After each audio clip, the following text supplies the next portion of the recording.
I wanted to share this Inuit fishing spear I made today. Something I wanted to make for a long time.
I just used what I could find outside and kicking around the shop.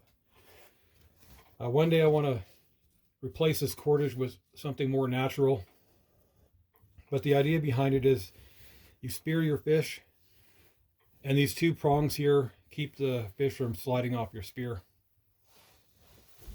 These were normally made with bone, antler, and other natural materials. And this one here is to demonstrate what you could make if you ever found yourself in a survival situation, using mostly natural materials. My spear was supposed to have a fork in it like this, but I just couldn't find anything that was suitable. Same with these two prongs. You just have to sharpen these. And if you had a couple of nails bent like that, you could attach them like that as well. So hope you enjoyed the video, and thanks for watching.